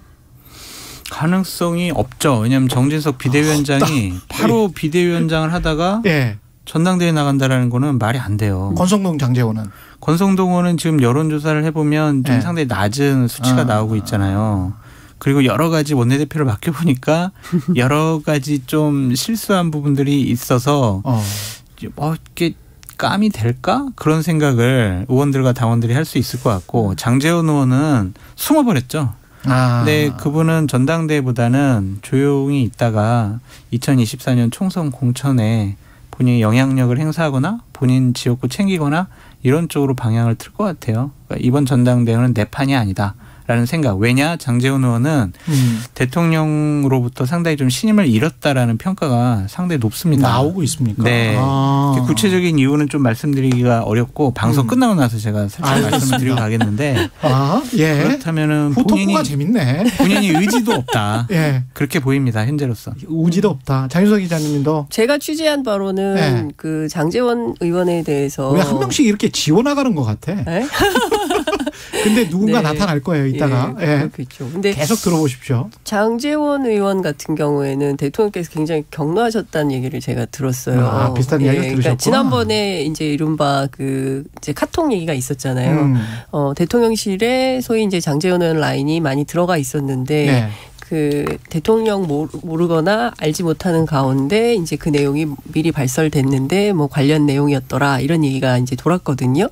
그러니까 그 얘기는 무슨 얘기냐면 아니 대통령인 나도 모르는 거를 따로 카톡방을 만들어서 자기들끼리 운영을 했단 말이야. 뭐 이래서 조사를 해서 문제가 돼서 대통령실 사람들이 나가는 50여 명인가요? 이렇게 나가는 일이 있었잖아요. 그래서 그런 일들을 종합해 볼 때 조금 쉽지 않겠다라는 얘기가 나오죠.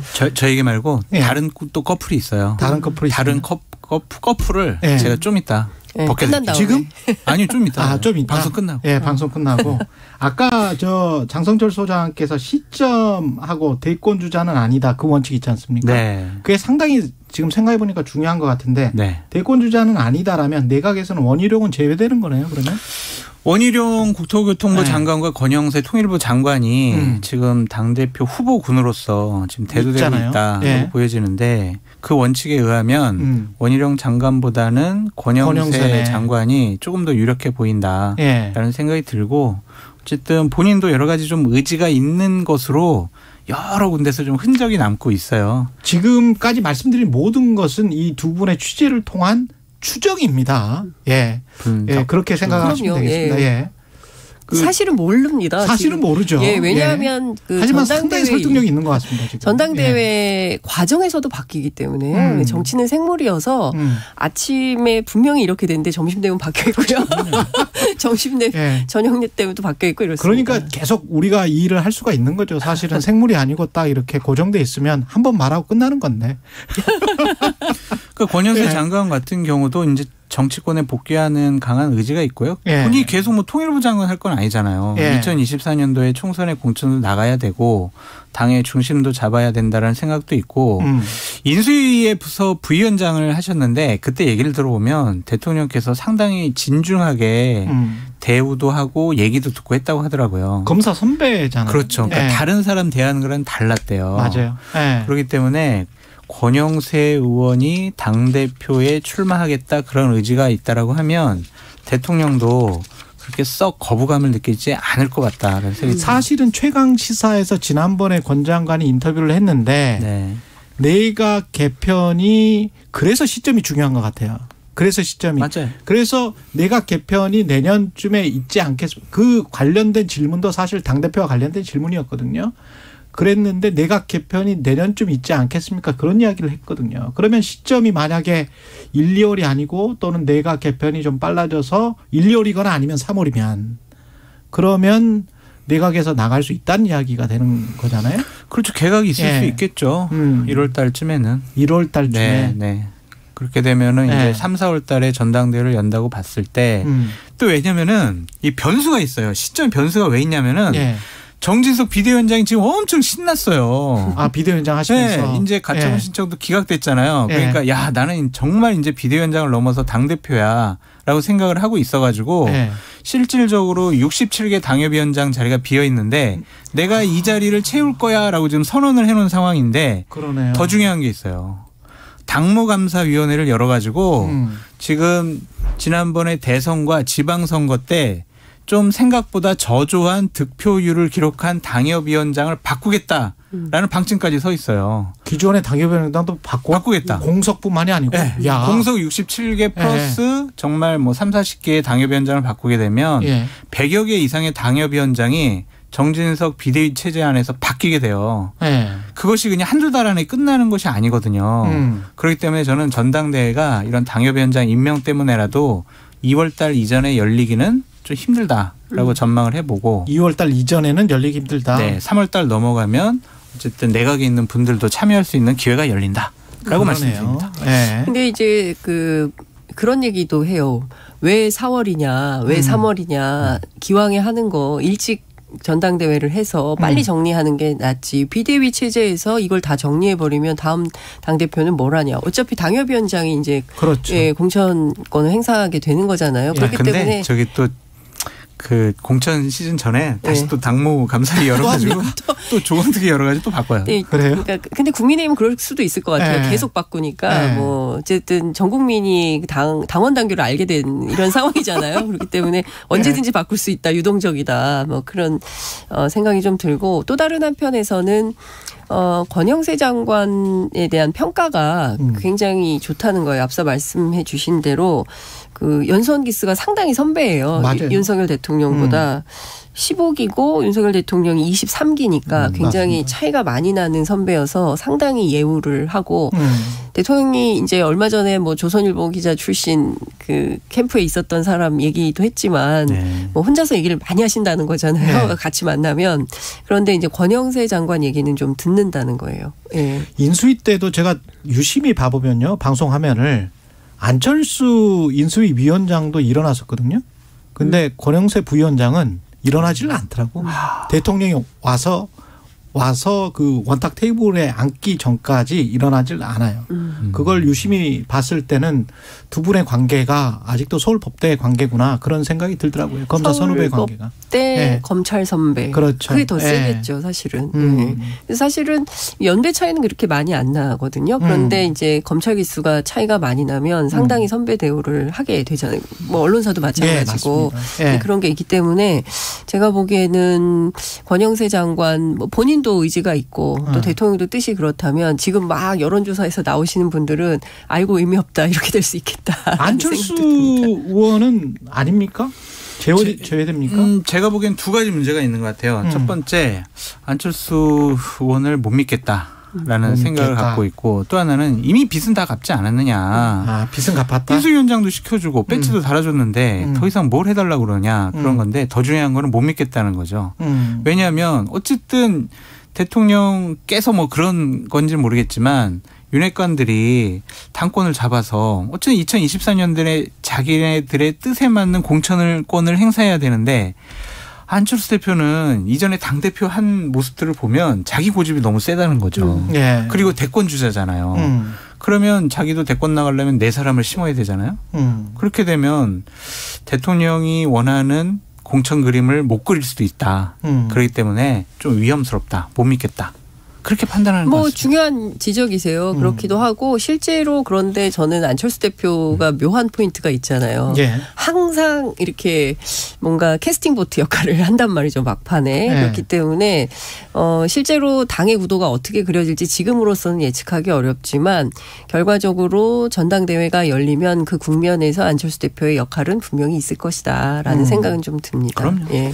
이준석 전 대표는 경찰이 무고 혐의로 송치를 했는데 계속 당하는 국면입니까? 이준석 전 대표는? 현실적으로 상당히 어려움에 처했다라고 볼 수밖에 없죠. 어쨌든 검찰에서 기소할지 안 할지도 판단을 해봐야 될 것 같고 법원에 가서 어떠한 판단을 받을지도 우리가 지켜봐야 하는데 되게 지난할 것 같아요. 되게 길게 끌어서 되게 사람을 힘들게 할 것 같다는 생각이 들어요. 그러니까 예를 들면 1심 만약 기소를 해서 재판을 해요. 근데 1심의 결과가 2024년 총선 전에 나오지 않으면 이준석 대표로서는 너무 골치 아플 것 같아요. 성상납 의혹을 갖고 재판을 받는 총선 후보라고 했을 때 상대방으로부터 얼마나 많은 공격을 받겠습니까? 그래서 정말 어려움에 빠졌는데 저는 그러니까 어제 나오고 나는 연락을 안 해봤거든요. 근데 가처분 신청 기각되고 나서 연락을 해봤는데 용기를 잃지 말고 하여튼 잘 극복해라라고 얘기를 했는데 본인은 이렇게 하겠대요. 제가 좀 그 조직화를 좀 강화하겠다라는 얘기를 해요. 여당 내? 그러니까 당원들 조직화를 강화하겠다라는 거죠. 그러니까 그것은 본인은 전당대회 때 출마 못하더라도 본인이 원하는 후보를 당선시키거나 원치 않는 후보를 낙선시키기 위해서 당원들을 통한 영향력을 행사하겠다. 그래서 당내 조직을 더 강화하겠다. 이렇게 보여집니다.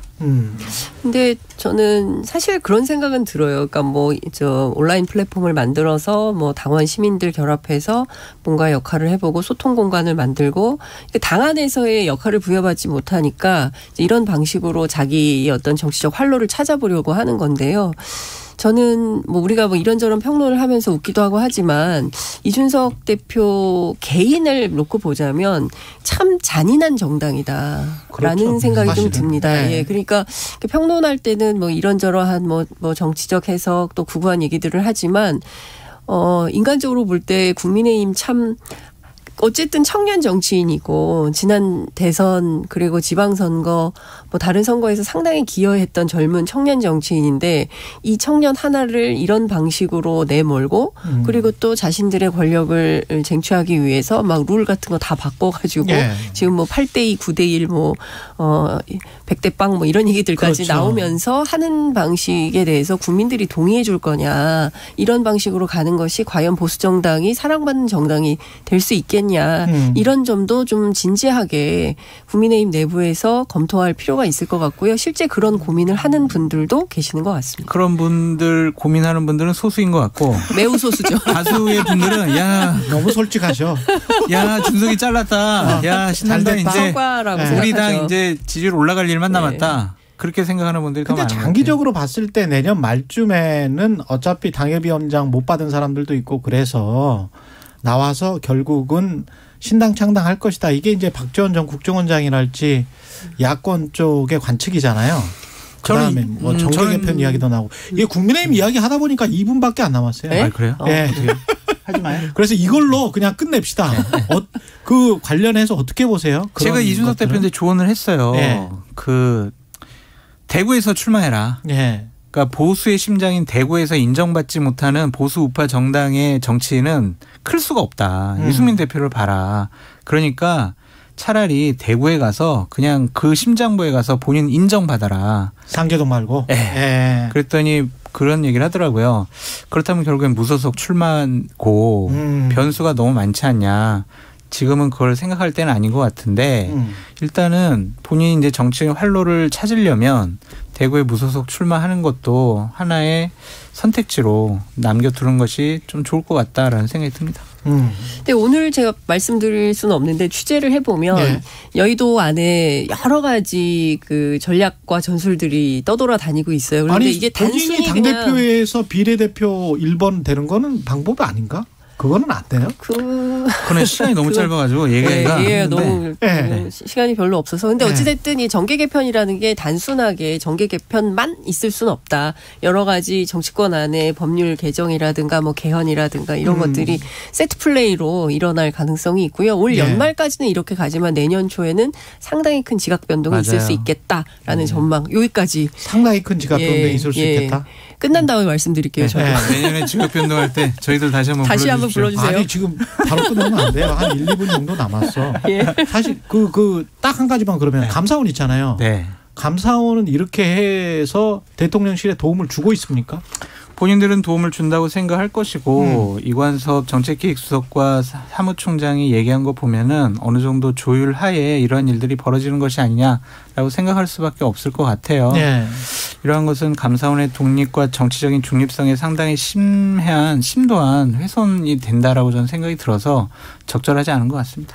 어제 나온 원래 이제 어제 배포하고 오늘 오후 2시가 엠바고였는데 이제 동아일보에서 그게 깨졌어요. 그래서 기자들이 삽시간에 어제 저녁에 진짜 고생 많이 했을 텐데 그렇죠. 보도자료가 18장입니다. 거의 공소장 뺨치는 수준이에요. 그러니까 이런 식의 언론 플레이는 사실 그동안 저도 감사원 출입해봤지만 별로 없었거든요. 근데 사실 이런 방식으로 하는 일에 대해서 감사원 내부에서도 불만이 좀 많은 걸로 알고 있습니다. 평 직원들 같은 맞습니다. 경우에는. 근데 이런 문제를 유병호 총장이 주도하고 있는데 경우에 따라서 정치적 목적에 따라서 이렇게 한다고 한다면 이것은 법률적으로도 문제가 될 수 있고 정치적으로도 대단히 큰 문제가 될 수 있다. 이런 생각이 좀 듭니다. 이건 시민 때문에 꼭 말씀드려야 돼서 아까 장윤선 기자께서 국민의힘 당대표 적합도 여론조사 언급하셨는데 조사 개요.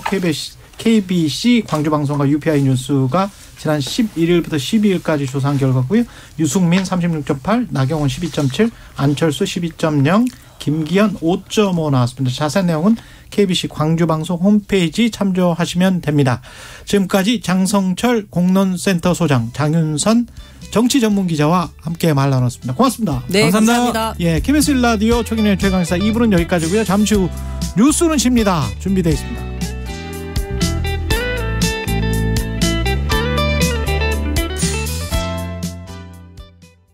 잠시 후 8시 반부터 일부 지역국에서는 해당 지역 방송을 보내드립니다. 가을엔 편지를 하겠어요. 가을엔 저 홍사운에게 편지를 보내주세요. 경제와 관련된 여러분의 진실한 사연이면 무엇이든 좋습니다. 저희는 총 상금 6천만 원으로 보답하겠습니다. 자세한 내용은 오후 4시 5분 홍사운의 경제쇼에서 확인하세요.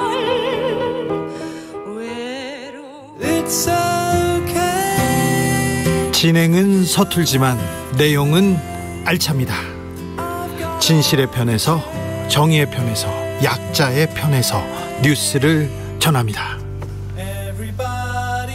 주진우 라이브와 함께 더 많이, 더 오래 웃었으면 좋겠습니다. 매일 오후 5시 5분 KBS 1라디오 주진우 라이브.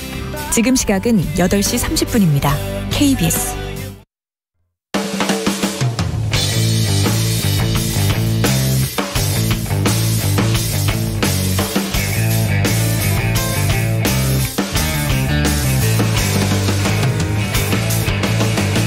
최경영의 최강 시사.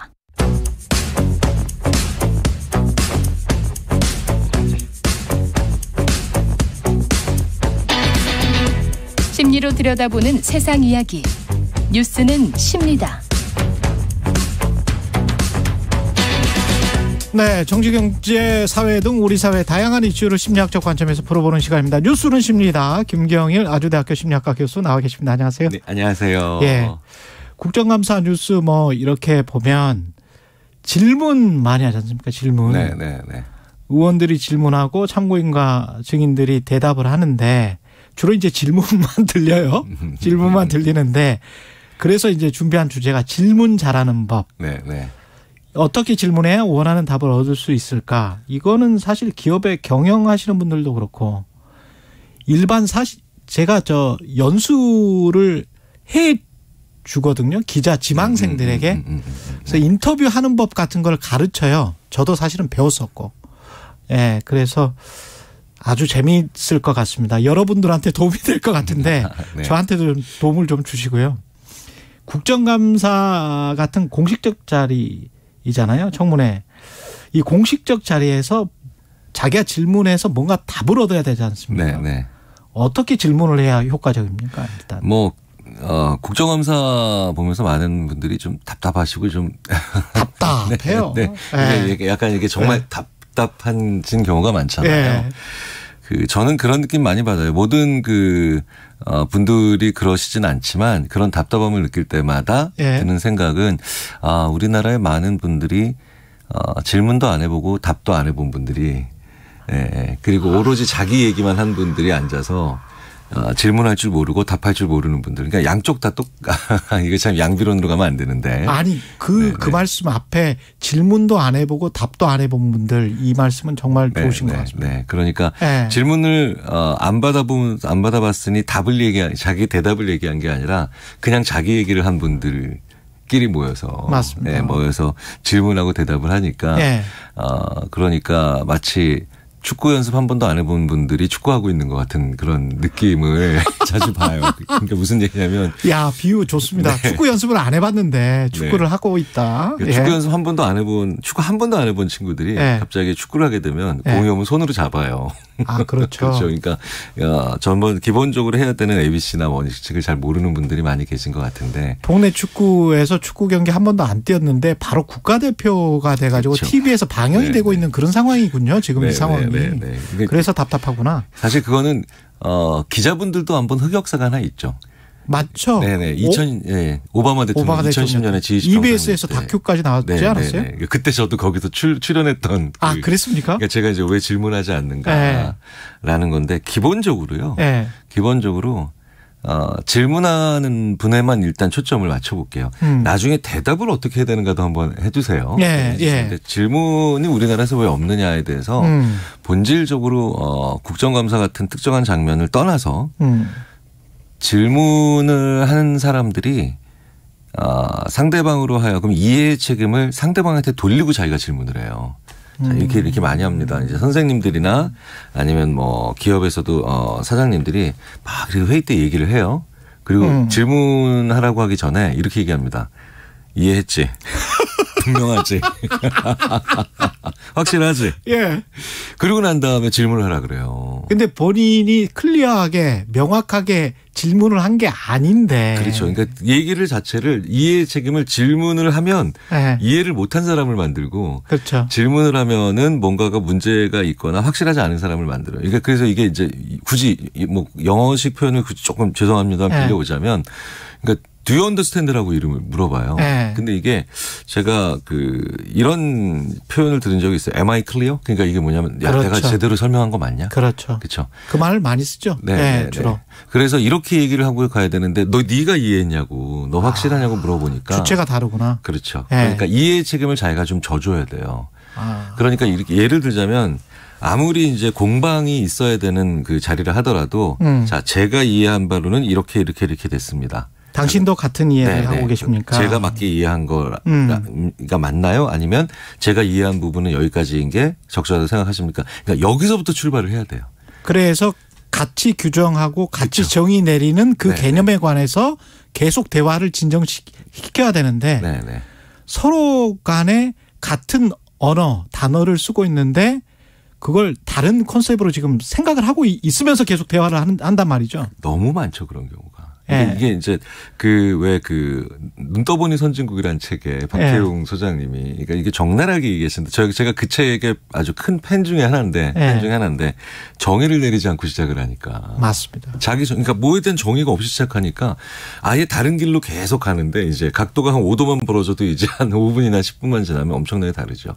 이 말씀도 굉장히 좀 사실은 제가 강연할 때 정의를 내리지 않고 시작하는 기자들이라는 거를 제 강연 파트 중에 하나인데 정말 중요합니다. 한국 기자들의 특징이에요. 네네. 기사 쓸 때도 그렇고 질문할 때도 그렇고 데피니션이 없어요. 네네네. 그러니까 그게 되게 재밌는 게 자기가 어떤 그 상대방과 내가 대화를 할 때 그것에 대한 어떤 식에 대한 정의 완벽하지 않더라도 그 어떤 정의를 내리려는 노력을 해야 오히려 단정적으로 가는 걸 막을 수 있어요. 맞습니다. 네. 근데 오히려 그게 없이 가니까 그게 있으면 단정적이다라고 오해를 하고 착각을 하시는 거죠. 그래서 제가 자꾸 정치인들한테 친문 맞으세요? 스스로 그렇게 생각하세요? 친윤 맞으세요? 비윤이세요? 반윤이세요? 이렇게 물어보고 시작하는 이유는 그분들을 봐주려고 그러는 게 아니고 본인들은 그렇게 생각하지 않거든요. 그렇죠. 그래서 그러는 겁니다. 네. 그리고 이제 우리는 어느 순간부터 그런 정치 분야에서도 많은 용어를 쓰는데 그 용어가 어떤 의미인지를 물어보면 사람들이 잘 몰라요. 그게 친이라는 뜻이 무슨 뜻이고. 그렇죠. 그렇죠. 그다음에 이 문이라고 하는 윤이라고 하는 뭐 예전에 박이라고 하는 그것의 카테고리가 뭔지. 그게 사람인지 그렇죠. 아니면 지역인지 정책인지. 네, 정책인지. 이건 모르니까요. 그러니까 예를 들어서 어떤 정치 하시는 분이 만약에 친문이신가요? 라고 했을 때 저는 그 사람에 대한 건 아니지만 정책에는 동의하는 면에서는 친문이고 그런 반대면 아닌 측면에서는 아닙니다. 그렇죠. 뭐 이렇게 자기 정리를 맞습니다. 그러니까 자기 정의가 있어야 자기 정리가 시작되고 그렇죠. 그리고 그것에 대해서 토론이나 그렇죠. 아니면 질문과 대답이 가능한데 무엇에 대해서 아무런 규정도 하지 않은 채 그러니까 정의 내려보지 않은 채 질문하는 게 가장 나쁜 거죠. 그렇습니다. 그러니까 이게 뭐냐면 질문하는 사람이 그래서 내가 이해한 바에 의한 나의 정의에 의하면 이런 건데 당신은 어떻게 생각하느냐. 그러면 더 중요한 게 뭐냐면 진짜로 자기 정의가 없는 사람은 정말 궁지로 몰아넣을 수 있어요. 그렇죠. 그러니까 진정한 강한 공격이고 그다음에 건전하게 할 수 있는 공격인데 비판인데 이제 하는 분도 없고 듣는 분도 없는 경우에 규정이나 정의를 그렇게 모호하게 해놓고 일방적으로 해서 질문을 하는 것 그다음에 질문 안에 전제가 깔려 있는 것 그걸 이제 로디드 퀘스천이라고 해가지고 그렇게 질문하면 상당히 이제 미국의 정치인들은 불쾌하게 생각을 합니다. 그래서 그런 질문을 하지 말라라고 바로 이제 반박이 들어오거든요. 한국은 지금 이게 질문과 응답에 관한 뭔가 지금 이상해요, 정말. 그 질문을 할 때 방금 전에 말씀하신 그런 측면에서 뭐냐면 질문의 목적이 어디에 있는가가 너무 분명해 버리는. 그러니까 질문이라고 하는 것은 기본적으로 모르는 걸 안다고 하거나 상대방의 의견을나 아니면 생각을 물어보는 건데 질문의 목적이 너무 분명해 버리면 당신이 무슨 얘기를 해도 내 결론은 이거라는 걸 알리고 시작하는 거거든요. 그렇죠. 네. 그러면 답변을 하는 사람 입장에서도 내가 무슨 대답을 해도 당신이 이런 식으로 갈 거라는 걸 느끼면서 이 대답을 그렇죠. 시작하죠. 그럼 그때 나오는 결과는 대부분 바로 뭐냐면 굉장히 날선 대화 혹은 상대방의 감정을 건드리는 대화 혹은 전혀 목적과 무관한 듣는 사람이 가장 피해보는 듣는 사람이 가장 피해보는 대화가 나와요. 정치나 경영뿐만이 아니고 가정에서도 사실은 질문과 대화가 그럴 수가 있겠습니다. 네네. 네. 게다가 이 질문을 하는 사람이든 답변을 하는 사람이든 양쪽 하나가 지금 우리가 무엇에 대화해야 되는 것에 대한 개념이 있어야 되는데 부부싸움 때 제일 이게 엉망으로 가는 경우가 뭐냐면 당신 어저께 왜 이렇게 늦게 들어왔어? 라고 얘기를 하면 그럼 늦게 들어온 그 사건에 대해서 얘기를 해야 되잖아요. 그렇죠. 근데 상대방이 이렇게 얘기해요. 말투가 왜 그래? 그러니까 이제 이게 확전이 되는 거죠. 엉뚱한 그렇죠. 방향으로 흘러가는 거죠. 그러면은 듣는 사람이 당신 말투가 근데 왜 이래라고 하면 여기서 네 말투도 만만치 않거나 이렇게 나면 안 되죠. 근데 그렇게 가죠. 네. 근데 그러면 너 말투가 왜 이래라고 하면 이제 문제를 비껴나가기 시작하는 벗어나기 시작하는 그런 언사가 나오면 자 그러면 여기서 누군가가 이렇게 얘기해 줘야 돼요. 이거 뭐 여기서 내가 말투가 좋기는 어렵겠죠. 지금 중요한 문제는 우리가 지금 이 얘기를 하고 있는 겁니다. 이 얘기 집중해 주세요. 사실 이렇게 얘기해야 돼요. 근데 왜 늦게 들어왔어는 이성이지 않습니까? 이성적 질문인데 네네. 말투가 왜 그래? 이거는 감성이잖아요. 네네. 근데 인간이 이성과 감성을 분리해낼 수 있습니까? 쉽지 않죠. 어렵죠. 예. 그렇기 때문에 첫 질문이 감정에 안 들어가야 되죠. 첫 질문이 감정이 안 들어가야 되죠. 첫 질문이 감정이 안 들어가야 되죠. 그런데 첫 질문에 이미 감정이 들어가 버리죠. 말투가 왜 그래? 이거는 완전히 이제 감정이 섞여 있는 거네요. 그러니까 이성과 논리 이성 혹은 이것과 감정이 같이 섞여 있는 질문이 들어가면 상대방은 여기서 감정만 보게 되고 그러니까 말투가 왜 이래라고 해서 이제 전혀 완전히 감정적인 대화가 서로 왔다 갔다 하게 되면 이제 뭐 한 2, 3분 정도 지나면 결국은 뭐 상대방의 품행 뭐 혹은 뭐 자세 뭐 이런 것들로 가게 되고요. 못지않게 중요한 건 더 중요한 건 이런 질문을 하는 것도 문제지만 자기 답을 정해놓고 들어오는 것도 대단히 안 좋은 그렇죠. 자세예요. 네네. 그러니까 왜 우리가 특히 정치적인 현장에서 가장 국민들이 답답해하시는 게 아마 이걸 겁니다. A가 그러니까 질문하시는 분이 A에 대해서 질문을 했는데 대답하는 사람은 엉뚱하게 뭐 P나 T를 대답하고 계세요. B나 C도 아니고. 그러니까 이 얘기는 뭐냐면 상대방 질문을 안 들었다는 얘기예요. 맞습니다. 질문을 안 듣고 자기 대답할 것만 준비해왔다는 거거든요. 이제 그런 일이 많이 일어나는 경우가 뭐냐면 상대방을 적대시할 때 무조건 나오는 그거죠. 그런 것 같습니다. 저도 진행을 하다 보면 두 토론자끼리 싸울 때 서로 가지고 온 것만 이야기를 하지 않습니까? 그거는 또 그 말씀하신 그것과 더불어서 본인의 지지자층에게만 준비한 거더라고요. 그게. 제가 그래서 좀 정치와 관련된 다른 부분도 마찬가지인데요. 정치와 관련된 부분의 언어들을 용어들 그리고 그걸 우리가 기사화하는 언론의 언어들 모두 굉장히 순화해야 돼요. 공방전 이거 뭐 전쟁이죠. 전쟁. 포문을 열다. 이거 되게 말도 안 되는 거거든요. 거기에서 이미 감정과 느낌이 막 격화되네. 그래서 미국의 기업들이 그리고 유럽의 기업들이 한 20, 30년 전부터 경쟁회사를 누르자. 경쟁회사를 이기자 이런 걸 그냥 경쟁에서 이기자. 혹은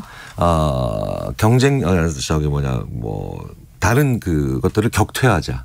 그다음에 분쇄하자. 이런 표현을 전부 다 내부적으로 좋은 언어 그리고 좀 더 선한 언어로 바꿨어요.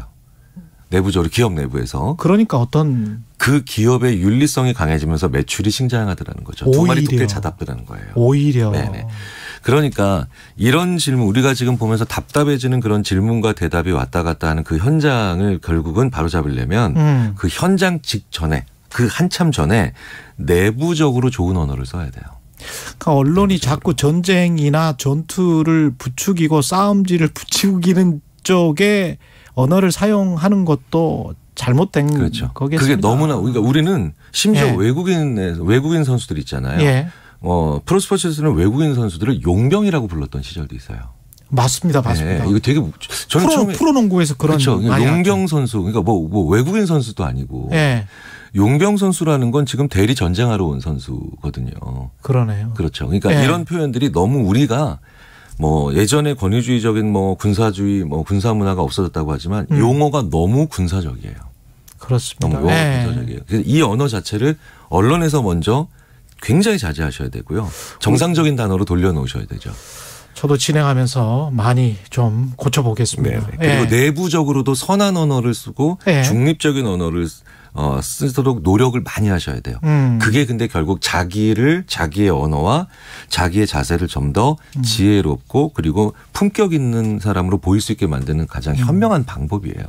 뉴스는 십니다는 사실은 뭐 어떤 주제에서 시작해도 결국 인간으로 돌아가니까 자기 자신으로 돌아가고 성찰할 시간을 주는 것 같아서 참 좋습니다. 감사합니다. 예, 오늘은 여기까지 뉴스는 십니다. 김경일 아주대학교 심리학과 교수였습니다. 고맙습니다. 감사합니다. 예. 이 시각 출근길 교통정보입니다. 출근 정체 최대를 보이면서 곳곳으로 돌발 구간도 많습니다. 수도권 제1순환고속도로 구리에서 판교 쪽으로 호원 부근 1차로와 갓길에서는 사고 처리 작업을 하고 있고요. 또 구리나들목 진입램프 2차로에는 화물차가 고장으로 서 있습니다. 더 가서는 구리에서 상일 사이와 또 광암터널에서 송파 사이로 더딘 흐름 길게 이어지고 있습니다. 서울시내 올림픽대로 하남 쪽으로 한강철교 아래 4차로에는 고장난 차가 서 있어서 여의도 일대로 정체 심해졌고요. 이후 잠실대교 부근 1차로에서는 사고가 났습니다. 동부간선도로 의정부 쪽으로 창동교 부근에서도 사고가 났고요. 내부순환로 송산대교 쪽으로 홍지문 터널 안 1차로에서도 사고가 나면서 정릉램프부터 정체입니다. 이후로도 연희램프까지 더딘 흐름 이어지고 있습니다. KBS 교통정보센터에서 김민희였습니다.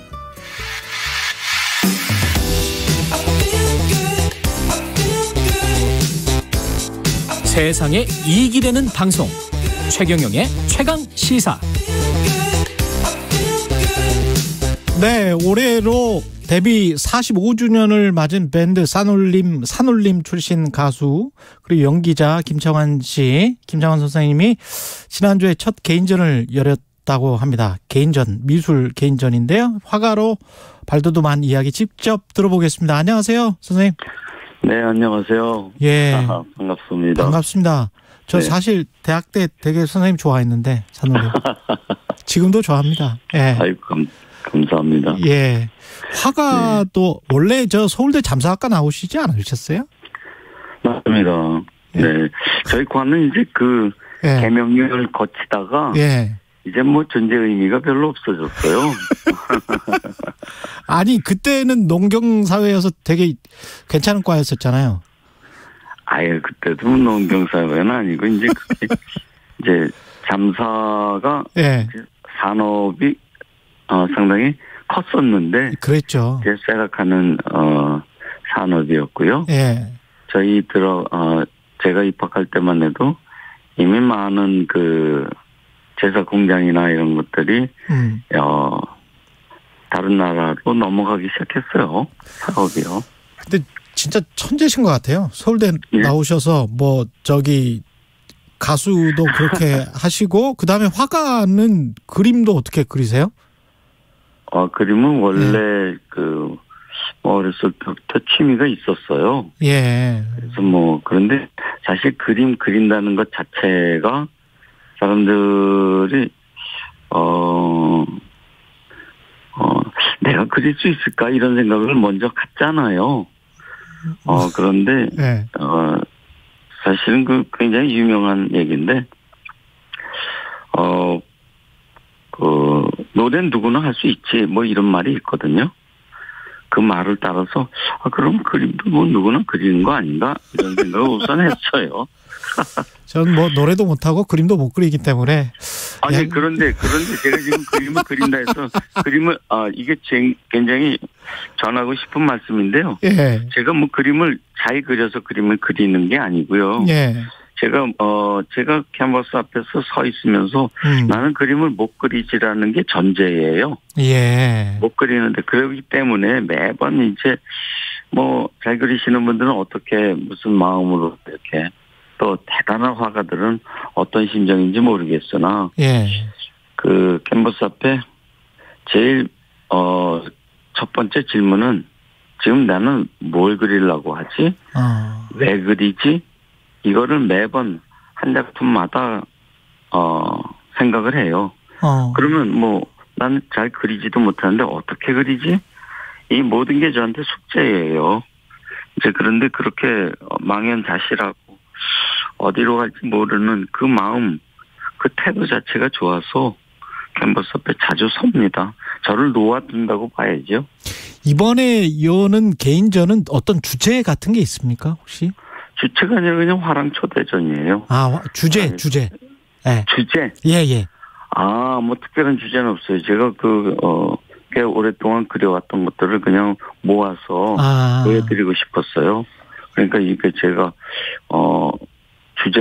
그러니까 주제가 뭐랄까요.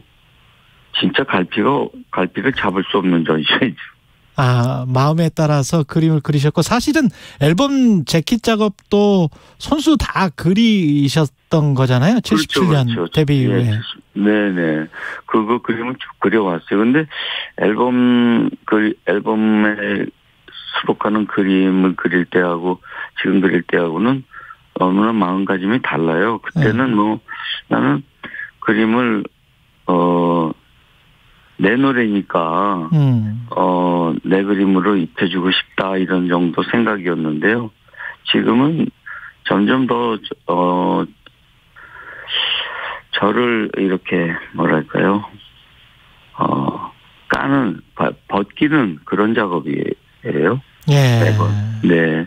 순수로 돌아가고 싶은 마음이 그림을 그리는 것 같아요. 순수로 돌아가고 싶은 마음? 네. 노래도 그런 생각으로 계속 하시는 거예요? 노래는 오히려 늘 해오던 일이니까 그냥 한다 이런 생각이라면은 그림 그릴 때가 오히려 더 원초적인 그렇군요. 나로 돌아가는 그런 생각이에요. 개인전이 오늘 11월 14일까지 열리죠, 이게? 네네네. 예. 그때까지 열리고, 지금 산울림 리마스터 프로젝트도 시작하셨다고 하는데, 밴드 산울림이 데뷔 45주 전이니까, 이건 또 어떤 부분에 중점을 두셨는지도 궁금하네요. 그거는 저도 사실 기대를 안 했던 작업인데요. 예. 제가 레코딩을 하고 나서 릴 테이프를 다시 돌려보면 이번이 두 번째예요. 그래서 45년 전에 제가 레코딩 할 때 그 소리를 45년, 그동안에는 CD가 만들어지든지 LP가 나오든지 카세트 테이프가 만들어지든지 그걸 통해서 들었었거든요. 예. 그런데 이번에 이 작업을 하면서 릴 테이프를 다시 돌려보니까요. 그 소리가 생생하게 그대로 담겨져 있는 거예요. 그래서 너무 놀랐어요. 그래갖고, 이제는 정말 가수가 됐나 보다 했는데, 이번에 릴 마스터를 다시 들어보니까 너무 생생해서, 정말 45년 전의 나이가, 밝고 다른 지금 저의 가수 모습을 질타하는 것 같았어요. 전혀 그렇게 느껴지지 않는데, 제 팬으로서는. 아니요, 저도. 또 그렇게 노래 부르고 있다라고 전혀 생각지를 못했죠. 예. 이거는 나의 지금 감정이고 이거는 이런, 주단을 깔고를 요새는 이렇게 부르지. 이렇게 늘 생각했죠. 근데 그를 듣고는 진짜 반성 많이 했습니다. 뭐랄까요,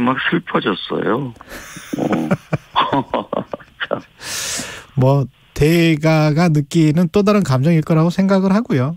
후배 가수들이 존경하는 가수 밴드 뭐 잔나비 최정훈 씨도 팬이라고 하고 매번 앨범 낼 때마다 김창완 선생님 라디오 찾아뵙고 가수 아이유도 너의 의미 발표하면서 존경을 표했었잖아요. 그렇죠. 예. 후배 가수들 보면 어떻습니까? 지금 제가 너의 모습을 옛날을 통해서 이렇게 다시 봤듯이 그 당시에 레코딩할 때 산울림 노래가 파격이다, 저게 노래냐 여러 가지 비판이 있었어요. 그럼에도 불구하고 산울림 노래를 이렇게 애정하는 사람들이 있었구나. 이걸 다시 느꼈어요. 그래서 지금 내가 젊은 가수들의 노래는 내가 어떤 귀로 듣고 있는가. 난 정말 내가 받은 사랑을 이만큼 나는 돌려주고 있는지 이런 반성이 들더군요. 그래서 더 사랑해야 되겠다. 더 사랑해야 되겠다. 그들의 노래를 옛날에 그 어르신들이 그렇게 질타를 했지만 그래도 사랑으로 들어줬구나. 왜냐하면 이번에 그 작업을 한 게 이제 외국 분들이 많은데요. 연세가 많으신 분들이에요. 그러면 그분들이 우리 노래를 처음에 들었을 때 이 노래를 어떤 식으로 소리를 만들어내야 될까 고민을 했을 거 아니에요. 그렇죠. 그런데 저희가 20살 시절에 만들었던 원했던 그 소리를 그분들이 완전히 이해를 하고 있는 거예요. 그래서 나도 그들의 귀를 갖고 요즘 젊은이들의 노래를 들어봐야 되겠다 이런 생각을 했습니다. 갑자기 선생님 노래가 듣고 싶어서 제가 여기까지만 하겠습니다. 갑자기 저도 의미를 찾고 싶어서 너의 의미를 듣고 싶거든요. 아이유랑 같이 부른 거 들을 거예요? 그럴 것 같습니다. 네네. 가수 김창완 선생님이었습니다. 고맙습니다. 아이고 감사합니다. 10월 14일 금요일 KBS 1라디오 최경영의 최강시사였습니다. 고맙습니다. 너의 그 한마디 말도 그 웃음도 나에겐 커다란 의미 너의 그 작은 눈빛도 쓸쓸한 뒷모습도 나에겐 힘겨운 약속 너의 모든 것은 내게로 와 풀리지 않는 수수께끼가 되네